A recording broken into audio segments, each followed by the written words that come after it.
વડોદરાના મિત્રો,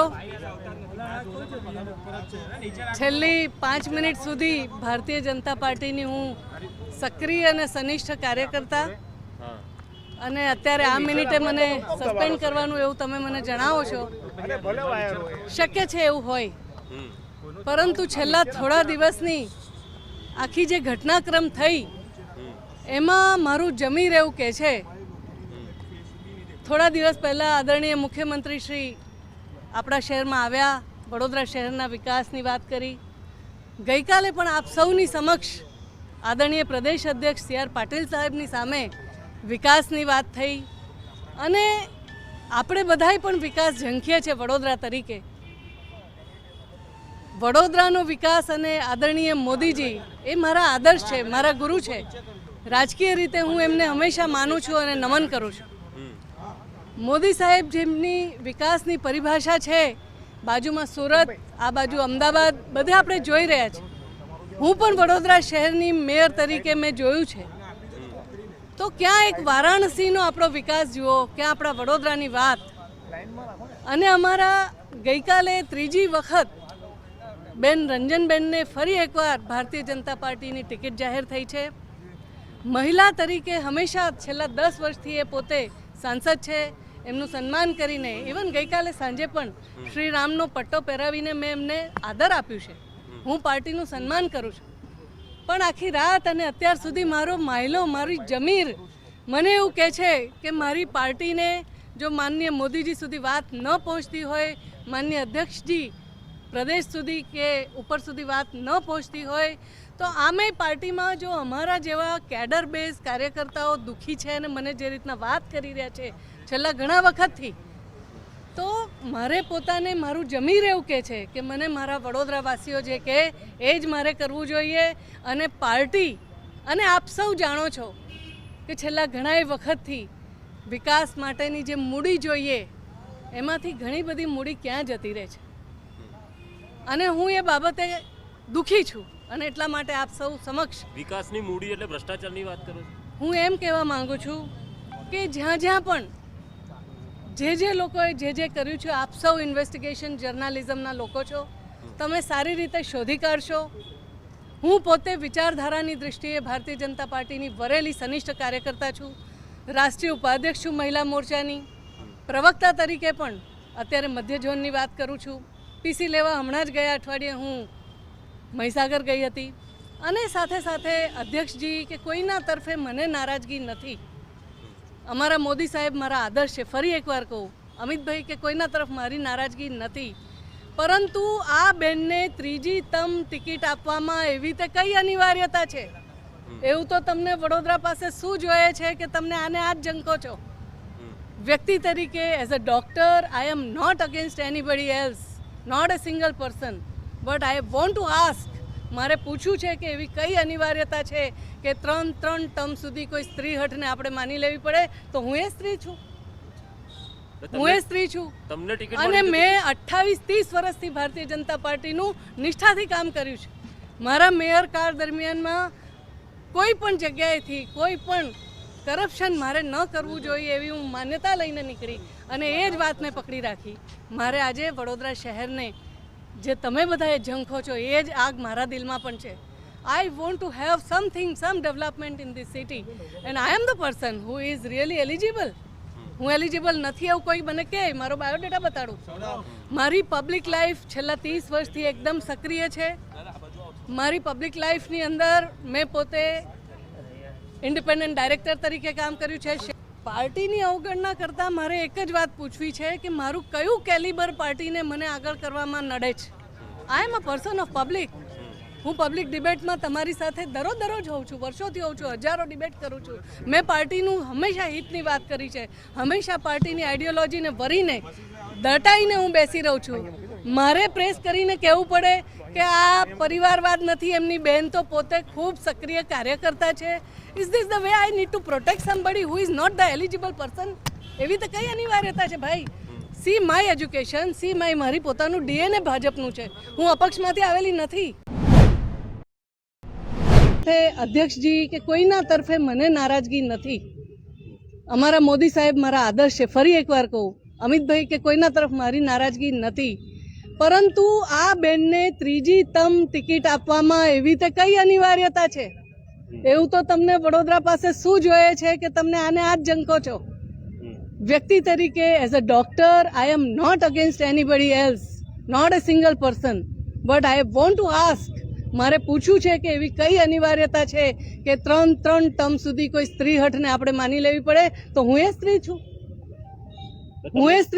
તમને ટિકિટ અને મેં 28-30 વર્ષથી ભારતીય જનતા પાર્ટીનું નિષ્ઠાથી કામ કર્યું છે. મારા મેયર કાળ દરમિયાનમાં કોઈ પણ જગ્યાએથી કોઈ પણ કરપ્શન મારે ન કરવું જોઈએ એવી હું માન્યતા લઈને નીકળી અને એ જ વાતને પકડી રાખી. મારે આજે વડોદરા શહેરને જે તમે બધા ઝંખો છો એ જ આગ મારા દિલમાં પણ છે. I want to have something, some development in this city and I am the person who is really eligible. હું એલિજિબલ નથી એવું કોઈ મને કહે, મારો બાયોડેટા બતાડું. મારી પબ્લિક લાઈફ છેલ્લા 30 વર્ષથી એકદમ સક્રિય છે. મારી પબ્લિક લાઈફની અંદર મેં પોતે ઇન્ડિપેન્ડન્ટ ડાયરેક્ટર તરીકે કામ કર્યું છે, શહેરના મેયર તરીકે. આપમાંથી ઘણા બધા લોકો મિત્રો મને કહે છે કે મેં સારામાં સારી રીતે કામ કર્યું છે, નિષ્ઠાથી કામ કર્યું છે. દરરોજ હું શીખું છું, દરરોજ હું શીખું છું. હું ફરી કહીશ તમને, ફરી કહીશ, ચિંતા ના કરો. I am here only, I will not go away, don't worry. મારે નિષ્ઠાથી કામ કરતી પાર્ટીના લોકોને ફરી એકવાર આવી રીતના જબરજસ્તી ન થાય, માથે લાવીને ના નાખી દેવાય, એટલા માટે મારે વિસલ બ્લોઅર બનવું છે. મને ખબર છે કે આ એક સુસાઇડ છે. અત્યારે ભારતીય જનતા પાર્ટીનો તપતો સૂરજ, સામે લોકો ના પાડે ઇલેક્શન લડવાની, and I am the one who wants to quit. I wanted to quit, that's what I informed. મેં સવારે ઇન્ફોર્મ કરી દીધું છે પાર્ટીને કે મારે ક્વિટ કરવું છે, હું આ સંજોગોમાં કામ નહીં કરું. મારું જમીર ના પાડે છે કે રાજીનામું સ્વીકારવું જોઈએ, સસ્પેન્ડ કેમ કર્યા છે? એ વિષય પાર્ટીનો છે, તમે એમને પૂછજો. પણ મારે અત્યારે એ જ કહેવું છે કે મારો માયલો માનતો નથી.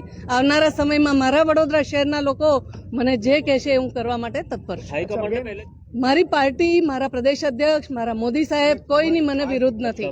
હું કહું છું કે મારે પોતાને મારો માયલો માનતો નથી. મારા વડોદરાના વિકાસની મને પડેલી છે. મને મારા શહેરના લોકોએ, હજારો લોકોએ કીધું કે આ બરાબર નથી જ્યોતિબેન, ક્યાં શું ટૂંકું પડે છે. મેં કીધું આજે હું છૂટી થવા તૈયાર છું. આઈડિયોલોજી મારી છે, વિચારધારા મારી છે, પણ this is it. I want to keep an end, that's all. Well, એ પાર્ટીએ ચિંતા કરવી પડશે. વડોદરા શહેરનો વિકાસનો નાણો ક્યાં ક્યાં જઈને મોલ બનાવે છે તપાસ કરવી પડશે. અત્યારે મારો વડોદરા શહેર મને જે કહેશે હું કરીશ. અત્યારે મેં એ બધું ડિસાઇડ નથી કર્યું. આજે મારો માયલો, મારું જમીર, I don't feel comfortable to work like this. કરવું પડે ને. I want to speak something which is not good for party. હું સોશિયલ હેલ્થની વાત કરું છું. હું ડોક્ટર છું. સમાજની સ્વાસ્થ્ય, હું પોતે અત્યારે 57-58 વર્ષની થઈ. છેલ્લા 28-30 વર્ષથી સાહેબ હું મહિલા તરીકે જે કામ કરું છું ને, હું આખા દેશનો પ્રવાસ મારા પરિવારને મૂકીને કરું છું. મારી પોતાની લાયકાત વધારવા માટે હું ભણું છું, હું અભ્યાસ કરું છું. અરે સાહેબ, પાર્ટીમાં રહેવા માટે નાનામાં નાનો અદનો કાર્યકર્તા બિચારો ઘસાઈ જાય છે. મને ખબર છે કે આ બધું જ જે કામ નાનામાં નાનો કાર્યકર્તા હોય છે એ ડરમાં ને ડરમાં કરે છે. Is this the way we want to be fearful? ઘણી બધી જગ્યાએ કાર્યકર્તાને ટેન્શન હોય છે કે હારું આપણને સસ્પેન્ડ કરશે. પણ આજે મેં તો સવારથી કહી દીધું છે કે I am quitting this party, I will quit. અને એમાં મને આઈડિયોલોજી સાથે નિસ્બત નથી. મારા પ્રદેશ અધ્યક્ષ, મારા મુખ્યમંત્રી, જય શ્રી રામ, મારા વડાપ્રધાન, મારું આઈડિયોલોજી, મારા આદર્શ, મારા અમિતભાઈ, મારો આદર્શ. પણ જ્યાં ભૂલ થઈ છે એ તમને ખબર છે. હું કઈ દિશા ચિંધું છું. બહુ મોટી અને ઊંચી જગ્યાએથી આવે છે આ કનેક્શન, બહુ ઊંચી જગ્યાએથી આવે છે. એ પછીનો વિષય છે, એ પછીનો વિષય છે. Today I am not happy for this way, the way party is handling. અને તમને કોઈ બીજું કાર્યકર્તા નથી મળતું ભાજપનું. ટિકિટ માટે કોઈ ચર્ચા થઈ હતી તમને કોઈ તમે દાવેદારી કરી તમારો અભિપ્રાય લીધો હોય અથવા તમારી સાથે વાત થઈ હોય? ઘણી બધી ચર્ચાઓ થાય છે સાહેબ, પણ ઉપર મોદી સાહેબ સુધી, અમિતભાઈ સુધી પહોંચે છે કે નહીં મને તો એ સમજાતું નથી.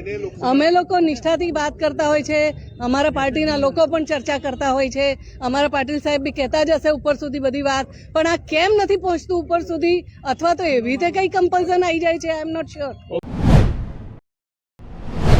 અને લોકોએ સોશિયલ મીડિયાના માધ્યમથી અન્ય રીતે અમારી પાસે રજૂઆતો કરીને આ અંગેની પોતાની ચિંતા, પોતાની નારાજગી વ્યક્ત કરી છે. જ્યાં જરૂર લાગશે તે જગ્યા પર અમે એ વાત મૂકીશું પણ ખરા, પરંતુ પક્ષના ઉમેદવાર એક વખત રાષ્ટ્રીય કક્ષાએ જાહેર થયા પછી દરેકે દરેક કાર્યકર્તાએ ઉમેદવાર માટે કામ કરવું જોઈએ, કારણ કે આપણે કમળના નિશાન માટે કામ કરીએ છીએ. આપણે કોઈ વ્યક્તિ માટે કામ કરતા નથી. આપણે મોદી સાહેબની વિચારધારા માટે કામ કરીએ છીએ. આપણે કોઈ વ્યક્તિ માટે કામ. સાહેબ, એમને એક આક્ષેપ એવો કર્યો છે કે લોકો વડોદરાનો વિકાસ કરવા માટે નથી પરંતુ પોતાનો વિકાસ કરી રહ્યા છે, વિદેશોમાં જઈને મોલ બનાવી રહ્યા છે. શું કહેશો? એમની પ્રેસ કોન્ફરન્સ મેં સાંભળી નથી, એટલે એમને કયા આક્ષેપો કર્યા છે તે મારા ધ્યાનમાં નથી. તો જે વ્યક્તિ આક્ષેપ કર્યા છે એની પાસે કોઈને કોઈ પુરાવા છે એવું માનીને ચાલી છે. સાથે એવું પણ કહી રહ્યા છે કે જેટલા પણ લોકો અહીંયા ચૂંટાઈને આવી રહ્યા છે કે પક્ષનો કે વડોદરા શહેરનો નહીં પરંતુ પોતાનો વિકાસ કરી રહ્યા છે. દરેક વ્યક્તિની જો મિલકત તપાસવામાં આવે તો સામે આવી જાય. પાર્ટીના સંદર્ભમાં કોઈ પણ પ્રકારના આક્ષેપ કરવા સહેલા છે. આજે હું પણ કોઈ પણ વ્યક્તિ માટે કોઈ પણ પ્રકારના આક્ષેપ કરી શકતો હોઉં છું. આક્ષેપ કરવા અને આક્ષેપ સાચા હોય બેમાં બહુ મોટો અંતર છે, અને જે વ્યક્તિ આક્ષેપ કરે છે તે જ વ્યક્તિ અમે યોગ્ય જવાબ તમને આપીશું. ડોક્ટર સાહેબ, એની પહેલા કઈ વાતચીત આપની સાથે કરવામાં આવી હતી? કઈક રજૂઆત જ્યોતિબેન આપની સાથે કરી હતી? બેને રજૂઆત કરી હતી અને અમે બેનને સમજાવવાનો પ્રયત્ન પણ કર્યો છે, પરંતુ બેનને અમે સમજાવી શક્યા નથી. એ બાબત મને દુઃખ પણ છે. મોદી સાહેબના હાથ મજબૂત કરવા માટે, અમિતભાઈ શાહ સાહેબના માર્ગદર્શનમાં આગળ વધવા માટે, મુખ્યમંત્રી શ્રી ભૂપેન્દ્રભાઈ પટેલને સપોર્ટ કરવા માટે આપણે સાથે મળીને કામ કરીએ. 2024 તો લોકસભાનું ઇલેક્શન 5 લાખની લીડ નહીં, 5 લાખથી વધુની લીડ, અને સામે કોઈ ઉમેદવાર ઊભો રહે એની ડિપોઝિટ જપ્ત થાય એવો સંકલ્પ તમારે બધાએ કરવો જોઈએ. વાતાવરણ તમારા તરફેણમાં છે, કોઈ હરીફ સામે નથી, અને આવા સંજોગોમાં આપણી આળસ કોઈ હાલતમાં મંજૂર નથી. કોને ટિકિટ મળી આપણો વિષય નથી. જેને પણ ટિકિટ આપશે એ ભારતીય જનતા પાર્ટીનો કાર્યકર્તા હશે. એના માટે કામ કરવાનો સંકલ્પ કરો. આને ટિકિટ આપી અને ન આપી એના કારણે કોઈ નારાજ હોય એ ભારતીય જનતા પાર્ટીનો કાર્યકર્તા ના હોઈ શકે. આજે કોંગ્રેસના આગેવાનો અને કાર્યકર્તાઓ પણ ભારતીય જનતા પાર્ટીમાં જોડાઈ રહ્યા છે. એમને મોદી સાહેબના નેતૃત્વમાં વિશ્વાસ છે.